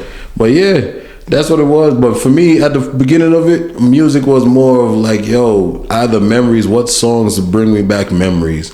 And there's a lot of songs. Even what was that saying? Mamba Number 5. When that came on. Yo, a little bit of mamba in my life. Yo, those facts. Those were the songs that brought memories to me, because at the end of the day, that's what music did for me. Like there's certain songs. Mamba Number 5. I always remember like going to the Christmas party with my pops and them by our cousin's house. And that was the song that played, you feel me? Yeah. So it was one of the songs, and I was like, yo, that's what music was for me. It's like if it brought memories to me, I remember them clearly to the point that that's what I want to listen to. You feel me? Until later days when, you meet people that is more into hip hop or more into certain genres of music than you and whatever. Because I remember even junior high, they had a guy that used to, big 50 Cent fan. Of course, we all heard In the Club, but he was like a big 50 Cent fan. He would do anything, any album of 50 Cent, he was listening to. You feel me? When he came out. So that's what it was. You feel me? I wasn't that. Like, I just used to catch a vibe, and then after a while, I was really more soca than anything else. I would be more in deep with soca because, as a Caribbean, that's what we was. And then after a while, I've played hip hop here and there. I played certain songs. When it came down to it, Chris Brown was one of my favorite artists. I listened to a lot of his music. T.I. was another one. M was another one. You feel me? Even I'll even tell the craziest story. When I learned about fucking, I even told you, when I learned about Ice-T, I didn't even know Ice-T was an artist. And when I first learned about it, I remember him on that, it was like a Tank Girl was the movie he was on. I thought this man was a big, you know what I mean? He was just an actor. I was like, all right, cool, Ice-T. I said, dope ass name. Yeah. As an actor, Ice-T. Name. Then he popped up on Law and Order SVU. Then learned this man had a whole rap career before all of this. You feel me? See, I was lucky. I was lucky in that aspect because my pops, you know what I'm saying? My pops put me in, like, when I was young, my pops was always playing stuff, you know. But so I had a little bit of an understanding of hip hop. But when I was young, like when I was really getting into music, I think music was always a thing to me. Like I just previously said, my family sing. I grew up in a Baptist church. In a Baptist church that they choir was important, right? My grandpa sang. The pastor of the church, he sang, right? So I grew up seeing my family sing, and I grew up seeing, you know, I remember the very first video I remember, not the one I seen, because I don't remember the first I seen, but the one that very stuck to me, and I think this is where my affinity for Tupac came. Yeah. And I remember being young. Really, I don't know exactly how old I was, but I was playing, and my mom was sitting on the couch. We were at my grandparents' house, and I Ain't Mad At You came on. And I remember asking my mama who that was, and she told me, "Oh, that's Tupac." And I was like, and I was saying something like, "Oh, I like this song." And I asked where. I think I asked something along the lines like, "Where is he?" And she was like, "Oh, well, he passed away." Yeah. And I was like, "Oh," and that made me interested because I was like, man, like at a young age, I was like, this is good music. And so I started going down that rabbit hole, you know. But at the same time, like I had a lot of influences, like gospel music. I remember there's this Kirk Franklin album that was my whole like childhood.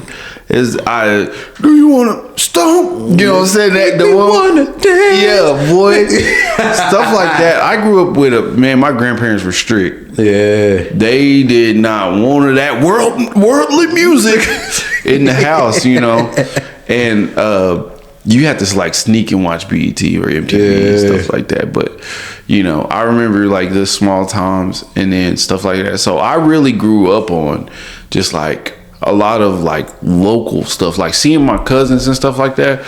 But when we would turn the radio on and stuff like that, that'd really be the highlight of my day, because that's where music has always been that thing for me.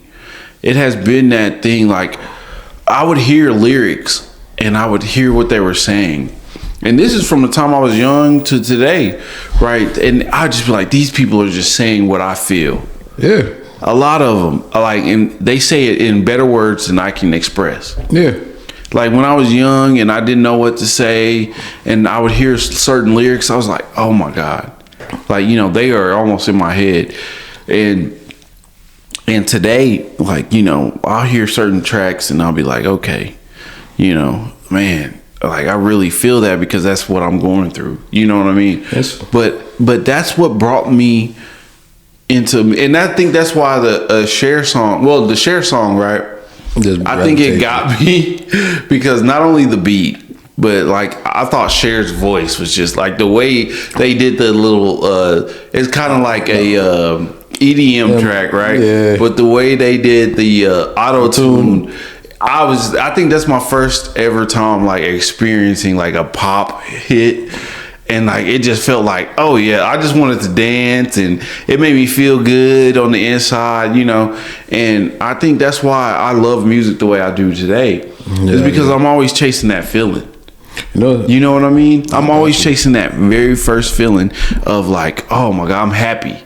Or this song makes me not think about this, that, or the third. This song makes me want to just be in the moment. You know what I mean? And there's a lot of people out there that might not understand that. But like for real, like at the end of the day, man, I will always credit that song, bro. The 90s and the early 2000s was a special time because, bro, after I got older and moving around with my mom, I started learning about Dallas music and the Houston music, and then I started learning about the Yin Yang Twins. And I was thinking about that the other day. 18-wheeler. And I was thinking about the way that I rap and some of the substances I rap about. I was like, I grew up on Lil Jon and crunk music.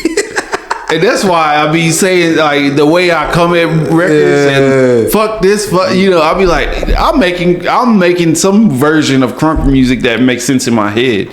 Like the psychology of the way that you grow up and the way your environment affects you. And that, to me, that's the whole reason why I wanted, because it's like, you never know. You never really understand where a person comes from. You know what I'm saying? Or the things that inspired them, or the trauma that inspired them, or the things that motivate, the things that pushed a person forward or broke a person. You never really understand. And I feel like music is so important in the way that we all develop. Not facts. I ain't gonna lie to you. Younger me, I used to feel like, depending on what you're listening to, I ain't gonna lie, is a bad situation. Mm-hmm. In the sense, because at the end of the day, you should love whatever music that you like. But younger me used to feel like if you wasn't listening to what everybody else was listening to, you used to feel like you don't want to be that outcast. Because, like I said, like I wasn't heavy on hip hop when it came down to like Backstreet Boys. I want it that way. Tell me why. Like, yo, those songs from them, Britney Spears, a lot of them, that used to be the tracks that I used to listen to. You feel me? Thanks. Like, because at the end of the day, like, those were the ones, like I said, I'm more of like high energy, or the fact that, man, it's one of them songs that you feel like, yo, you could just bump and you go like, yeah. But me being from New York. That's facts. That's so funny. But me being from New York, sometimes you feel like you had to be in the hip hop scene. You had to understand like what was going on in hip hop, and that's just that's younger me. And I think there's a psychology behind that. Yeah, and I'm not no psychology major. I'm a dumbass that drinks beer on the podcast. But Happy Dad's not getting seltzers. Where's the sponsorship? Anyway, I think there's a psychology behind that, because like as a young black man, right, I remember growing up and I liking all these other different songs. Like I grew up with all types of music. And I was searching out all types of music. But I remember being about 10, 11, 12, going to school and then hearing what everybody else, and I was like, I don't want to be an outsider. Yeah, you get what I'm saying? You try not. That's one of the things. You try not to be the outsider. Yeah. But then at the end of the day, you gotta love what you love. You feel me? At the end of the day, whatever music that hits you, it doesn't matter what genre it was. Mm-hmm. You think, but it's crazy. It's just like when everybody's talking about certain artists that you probably haven't tapped into, you wasn't listening to, or the fact that, like I said, if it was a genre of hip hop, if it was rap, even R&B or whatever, like.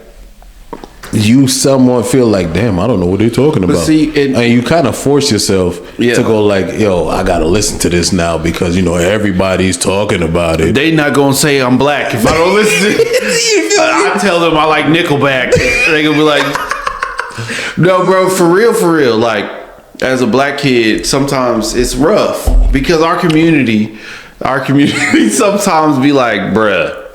Nah, you ain't fucking with this. Yeah, I gotta put your black card on the table, and we gotta take you to the judge, and we need a jury and all that type of shit. Yeah, and I feel like as black people, we gotta stop that shit sometimes. Like I feel like, man, we are just as expressive as. A matter of fact, we are the expressive ones. Yeah, there's a lot of these genres of music, like.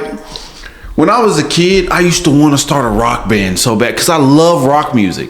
But I say that shit in front of my homies. They looking at me stupid. Nah, nigga. What the fuck you talking about? Yeah, and this is middle of me in the streets when I was young in the streets. This is me, pocket full of stones. You know what I'm saying? Bro. They're like, nah, nigga, let me turn you on to this, which is real because they like, nah, man, you missing something. You know what I'm saying? You missing something. But at the same time, that innocence Yeah. You know what I'm saying? There's that innocence, which I'm not saying there is no innocence in it at all, but like you lose a certain level of innocence once you start trying to capitulate. Yeah. You know what I'm saying? You lose a little bit of who you are when you start. That's the thing that makes everybody special. You know what I'm saying? It's like I may not hear the world the way you hear it. And I don't think people understand it. We all want to see the world the same way and experience the world. But maybe the way I hear the world, the way I see the world, the way I'm moving through the world is a little bit different. Yeah. You know what I'm saying? And at the end of the day, I think us as black folks, we got to give a little bit more room for that. Which I guess you can see a little bit. There's a lot more alternative, like, black folks. But still, it's still fringe in the black community. Yeah, well, you can say that. You see, the thing about it is, coming down here is when I realized a lot of people tap into country a lot more. Boy, yeah, you ain't getting out of West Texas without no at least music. one country song. Hey, you feel me? Like the first one for me, I don't even remember. The first song that I liked, I don't even know the band. I just remember I heard it on the radio. I said, this shit is fire. Because when we listen to country, like when we heard about country, a lot of times we've been told like, yo, country is more about sadness, more about depression and whatever. So like, damn, who the hell want to listen to that? Like, I don't want to listen to that. You feel me? But then when you come down here, you start listening to country where I know some people call it like pop country or whatever the case Bro may be. country, yeah. Bro country. My first track was Old Dominions when I first listened to country. Then I got into before Morgan Wallen was and you know the song too. Fuck. It's gonna escape me. It's one of your favorite is I know Tennessee Whiskey was one of mine. Oh, that's cool.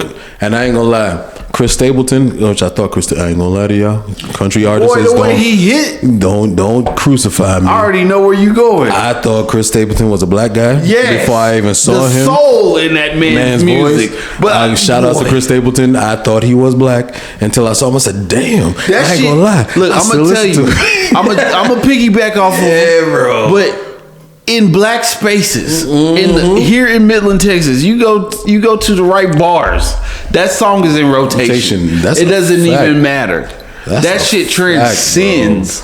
You know what I'm saying? Race barriers. That shit transcends. Music barriers. That shit hits in the black community. You gotta understand, we in West Texas. Look on the map and see where West Texas is. Boy, we in the desert. There's a bunch of oil field and cattle ranchers around here. And a bunch of people who wish they were in the big city. And you understand, like, we ain't no small little, what you call it. We got a little bit of going on here, but it still ain't nothing like Dallas. Yeah. It ain't no New York. We ain't even on the levels of Galveston. You get what I'm saying? Maybe. I'm just talking shit at this point. I might be lying. Don't crucify me for that. But at the end of the day, man, it's a different culture down here. You know what I'm saying? That's a fact. And like when it comes down to that shit, boy, it's different, bro. And that's why I said it's a difference. But I ain't gonna lie. When you step out of your norm, it makes you appreciate music more. You feel me? I just thought about this. What was that? And this shout out to my pops and my stepmom. You know, they got that maroon Cadillac, right? Yeah. I remember days, maybe even nights. We be in that damn maroon Cadillac, and my stepmom's playlist was always legit. Facts. I'm talking about Earth, Wind, Fire, and then you might hear some CDs, some Earth, Wind, Fire playing. Boop. Now you got Destiny Child playing. Boy, I'm telling you, the music of my childhood, just riding in a backseat, made my life. You hear what I'm saying? Like we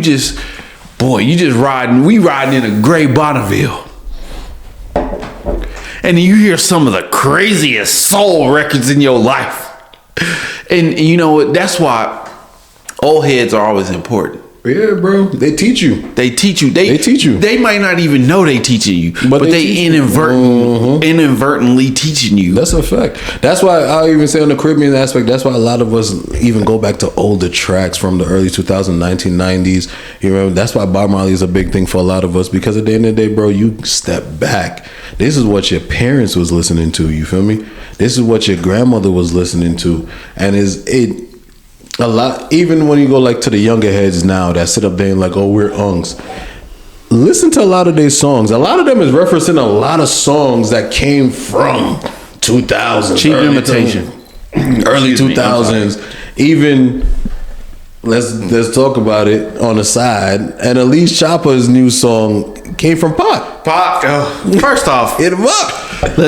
if we're getting into it, craziest diss I've ever heard. Craziest diss, and you know the funny, fucks with it. Yeah, I fucks with that. It's And a very hype song. I like what he was doing. The video was very. I like the video. Yeah, I'm fucking with it. I like how he went from Prince to Mike to Pac. He was on it. He was all over that place, to Ali, to Tyson.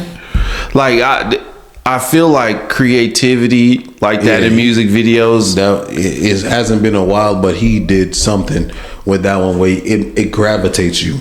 It gravitates you to listen to what he's saying. And I ain't gonna lie to you, I don't know the whole beef between him and Youngboy, because at the end of the day, just reading comments, everybody always saying like, yo, NLE always bigging him up. Like, what the hell? There's a lot of people that don't know. There's people that do know. If y'all do know, you know, I mean, let the brothers know what's going on. Comments. Put us on, know what's going on. You feel me? But listening to what he's saying is like, damn, bro, like, what's really thing? But it was an entertainer. I fucks with the track. And at the end of the day, I don't give a fuck. Whatever the beef is, that's the track, the video, the song is entertaining. Yeah. Because, you know, it's very interesting how it all how NLE is an interesting he's an interesting artist. Yeah, and I'll call him his new name, NLE the Great.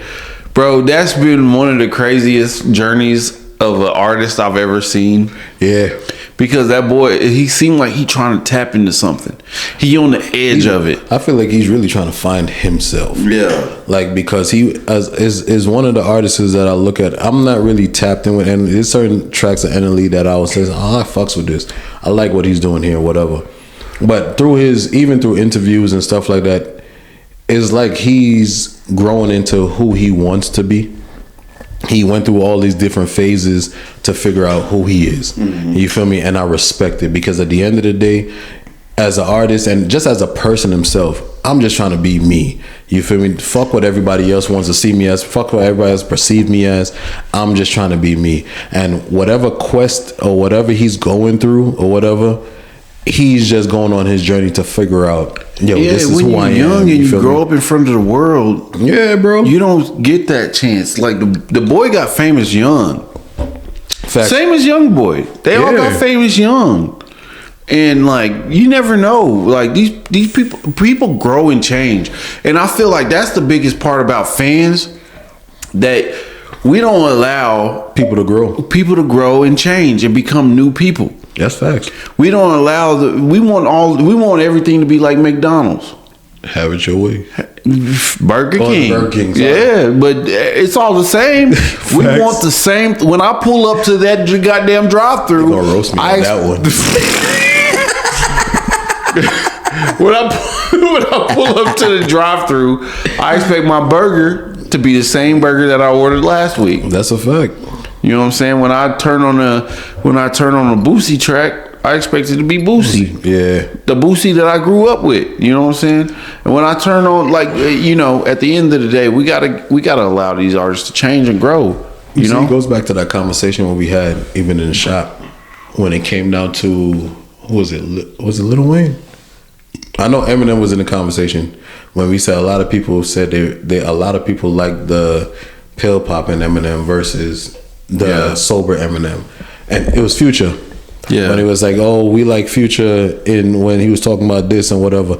But at the end of the day, we have to be, as fans, we understand it, because at the end of the day, we know what we caught out. We know when we caught wind of these people. We knew what we liked them as. It's like, oh, if they was talking about drugs, if they was doing this, or they was on this, we was like, yeah, this is the one we want. But at the end of the day, they're all human. You feel me?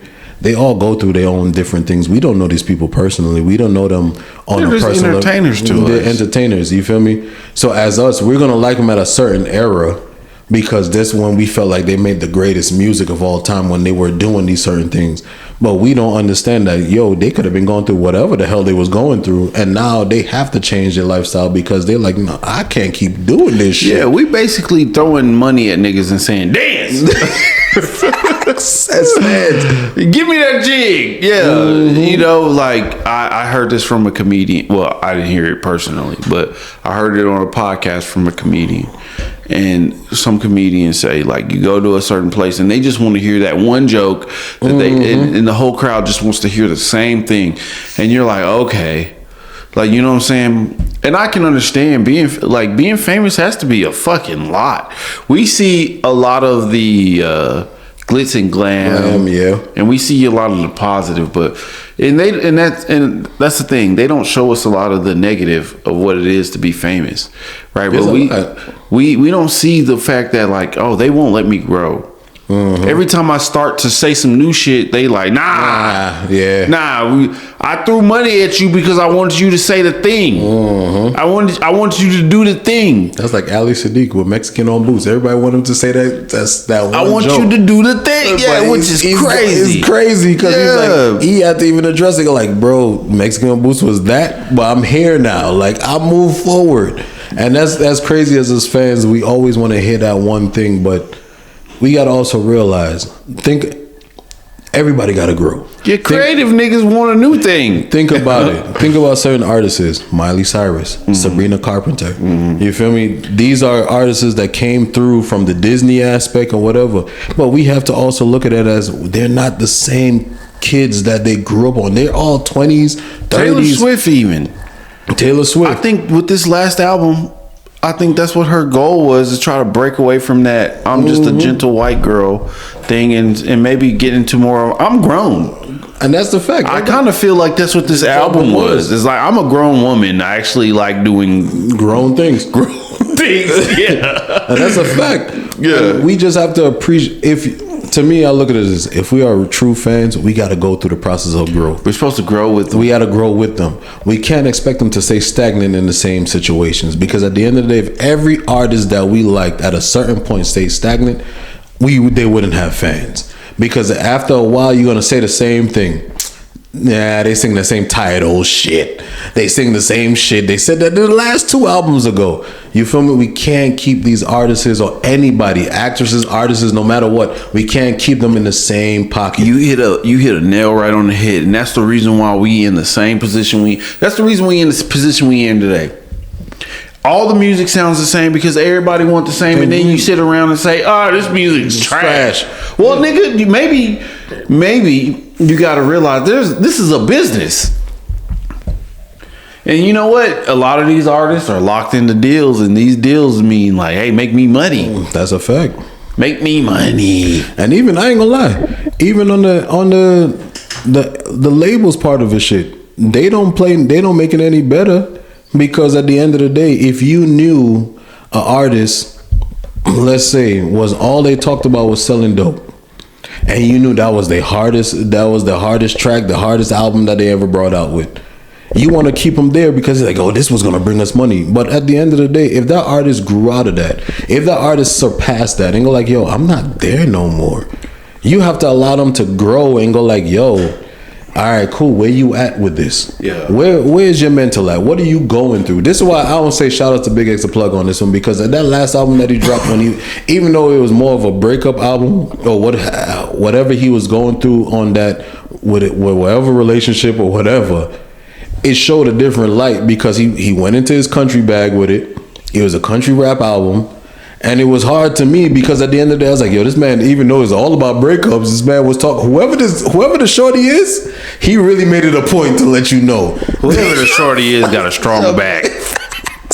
Because I was like, yo fucked up. But he made that album, but I respect it because he's in a different lane with this shit. You feel me?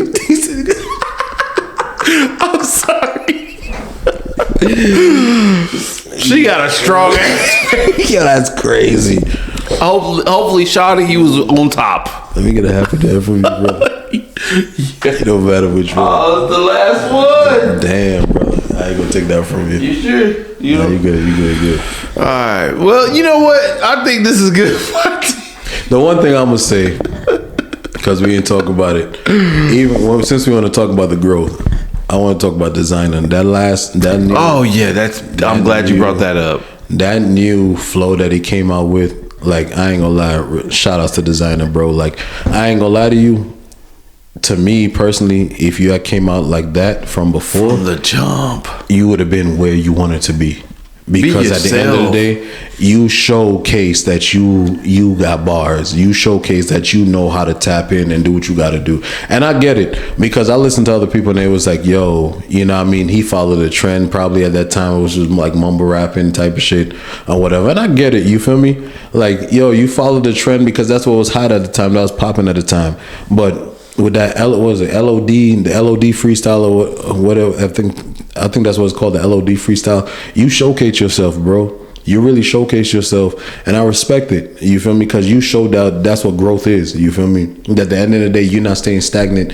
And at the end of the day, whatever, I don't know what your contract dealer was. I don't know what you was dealing with at the time, but you showcase. And this ain't the first time. LOD ain't the first. You had other tracks that was underground that people wasn't listening to, that you really was starting to.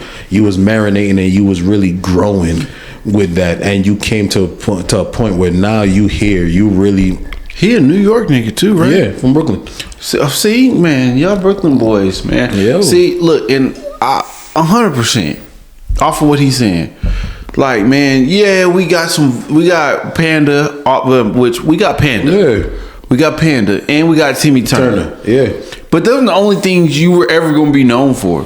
This man, you look at the video, he got a beard now. Yeah, he looked like he put some weight on him. Yeah, like, he looked like a grown shit, man. Bro. Yeah, you grew, bro. Don't get out here trying to be them niggas from Buffalo. Nah, bro. Don't be yourself. And that goes proof, right? And I looked at the comments of all these videos, and everything you said is everything I seen in the comments. Niggas saying, bro, if you would have came out like, I wish he would have came out like this in the beginning, bro, you would still have a career today.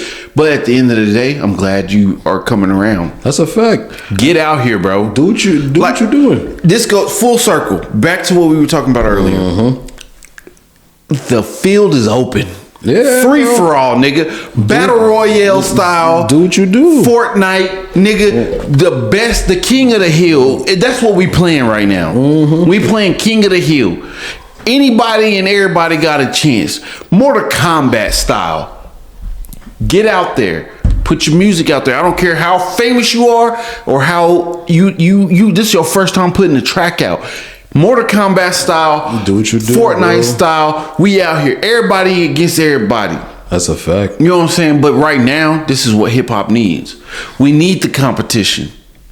We need the authenticity. We need niggas like Designer coming out of nowhere with tracks like he got. Bro, what? So you telling me you've been rapping like this forever? That's a fact. This is your real voice? That's a fact, bro. Like, for real. And I respect, like I said, I respect it, because at the end of the day, bro, you showcasing yourself in a different light. You did like we said before, this is a reemergence, and you reemerge in the greatness of who you are, bro. Continue to grow, continue to grind, bro, because at the end of the day, we gonna look at you like, oh shit, this is the same guy that did Panda?